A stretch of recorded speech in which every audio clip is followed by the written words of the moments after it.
Iyon mga idol, magandang tanghali at ayan mga idol ang ating iluluto. Pakbet ni Aryong mga idol.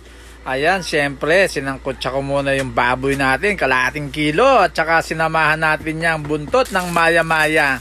At syempre yung pinagisahan natin mga idol, yan, dyan na natin igigisa para mas malasa. Yan, medyo crispy na yung kanyang lahok at binaliktad na rin natin ang maya-maya at syempre nilagay na natin yung kamatis.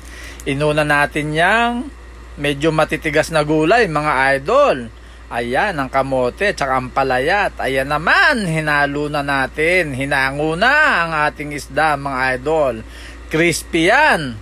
At ayan syempre sinunod natin yung mga gulay sa bahay kubo mga idol. Ang dami niya, hindi ko na iisa-isahin mga idol at hinuli natin. Siyempre, ang talong ni Aryong. At siyempre, yan, bitchin.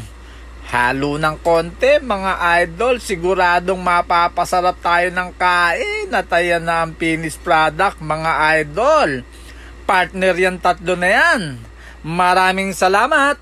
Bye-bye!